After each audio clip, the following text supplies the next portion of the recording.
J-Rock is back in the ring this Saturday, and he joins us here on Making the Rounds to talk about it. Welcome in. My name is Brian Campbell. Unbeaten junior middleweight Julian J-Rock Williams this Saturday on Showtime against Marcelo Montano. The winner of this fight will be the mandatory for Jermall Charlo's title. Let's talk to J-Rock himself. Let's bring him in, the Philadelphia fighter.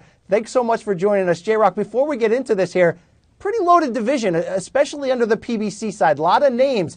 But it's been pretty hard for you to get in there with one of those names. You might get there with a win on Saturday. Why has it been so hard?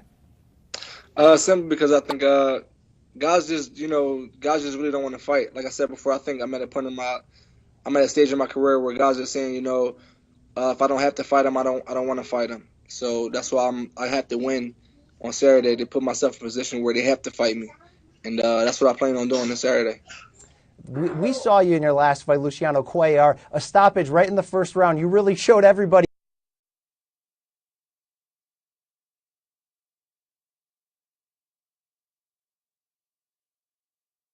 what you can do. We've seen a little bit of boxing out of you, a little bit of punching. We thought this might be that fight that pushes you toward the Austin Trout matchup. There was some trash talking back and forth. It looked close. Why did that fight not come off?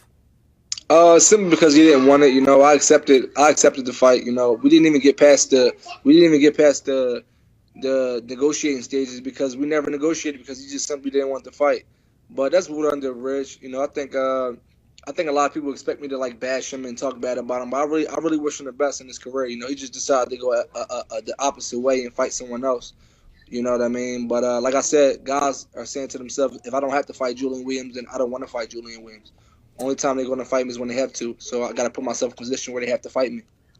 You will be fighting a fighter in there, not very well known in the States, but this is a big opportunity for you. What do you know about your opponent, and what kind of fight are you expecting?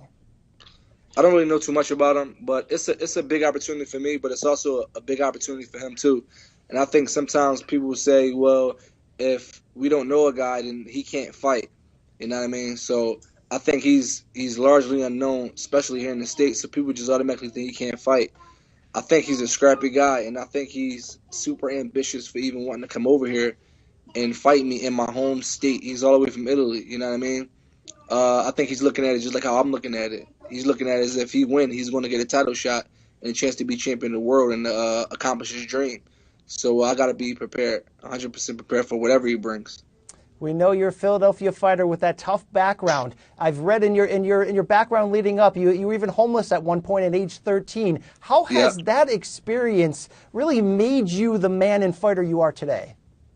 Because it made me extremely hungry. You know what I mean? I always wanted to, just be better, just in everything, boxing, life, just everything. You know what I mean? But it's definitely keeps me grounded. I come from such humbling beginnings. So it just keeps me grounded, and it keeps me extremely, extremely hungry because I don't never want to go back. There's sort of maybe a stigma to live up to when you're going to call yourself a Philadelphia fighter. Guys are known for their toughness, their chins, their willingness to come forward. How much do you think you fit that description?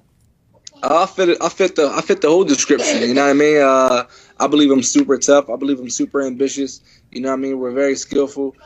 I want to start equating smart with Philadelphia fighters because that's one trait that they don't equate with us. You know what I mean? So I want people to look at me and say, Julian Williams is a very smart fighter. He's a very good technical fighter. You know what I mean? He's also you can be smart and tough at the same time. So you know what I mean? I want to just add that in there too because we got a lot of smart fighters here that come from Philadelphia. Smart as in the ring. Absolutely. We talked about what's at stake for you. Charlo at the end of the line if you can get the win. Jermall recently was able to win that belt late last year with a stoppage of Cornelius Bundridge. How do you think you would match up with Charlo if that fight ends up coming off? You know what? I haven't really thought about it yet because I'm so focused on Marcelo Montano. I know it sounds cliche, but I really haven't thought about that fight yet because I can't look past this guy I'm fighting. You know what I mean? So I'm not sure. I let the fans and the critics and all you guys decide how me and Jermall match up. But I think it's going to be a good fight if it ever happens. What can we expect from you on Saturday against Montano? A win. A win, there it is. Well, you'll get that chance on Showtime to face him. The winner will be the mandatory for Jermall Charlo. This was Philadelphia fighter Julian Williams. Julian, thanks so much for joining us.